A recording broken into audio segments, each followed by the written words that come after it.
آج ہم جانیں گے کہ عمیر اور صفوان کی خوفناک سازش کے بارے میں اور کس طرح حضرت عمیر مسلمان ہو کر مکہ آ گئے اور وہ کون بدتمیز لوگ تھے جنہوں نے بھری بازار میں ایک عورت کی عزت کے ساتھ بدسلوکی کی اور اسی وجہ سے کون سی جنگ شروع ہوئی۔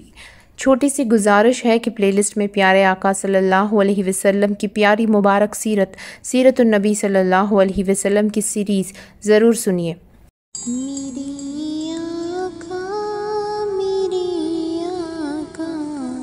رسول اللہ رسول اللہ۔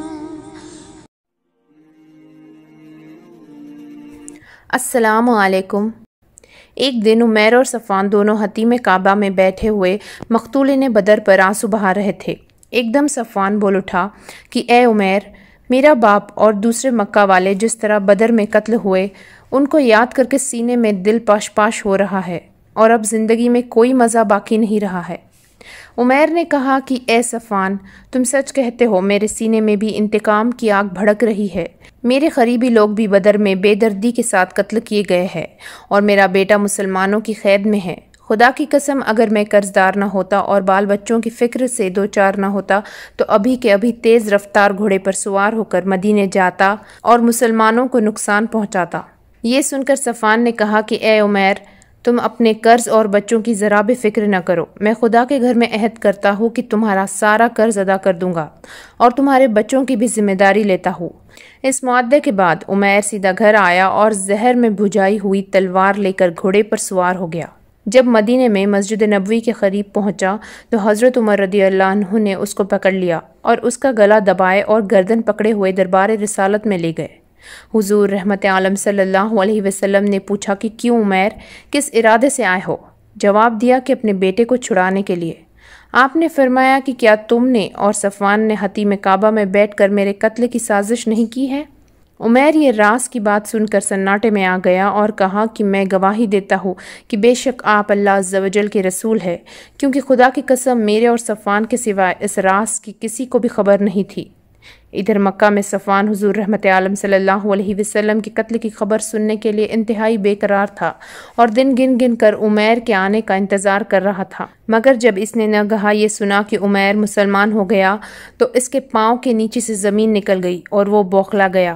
حضرت عمیر رضی اللہ عنہ مسلمان ہو کر مکہ آ گئے اور جس طرح وہ پہلے مسلمانوں کے خون کے پیاسے تھے، اب وہ کافروں کی جان کے دشمن بن گئے اور انتہائی بے خوفی اور بہادری کے ساتھ مکہ میں اسلام کی تبلیغ کرنے لگے، یہاں تک کہ ان کی دعوت اسلام میں بڑے بڑے کافروں کے اندھیرے دلوں میں نور ایمان کی روشنی سے اجالا ہو گیا، اور یہی عمیر اب صحابی رسول حضرت عمیر رضی اللہ عنہ کہلانے لگے۔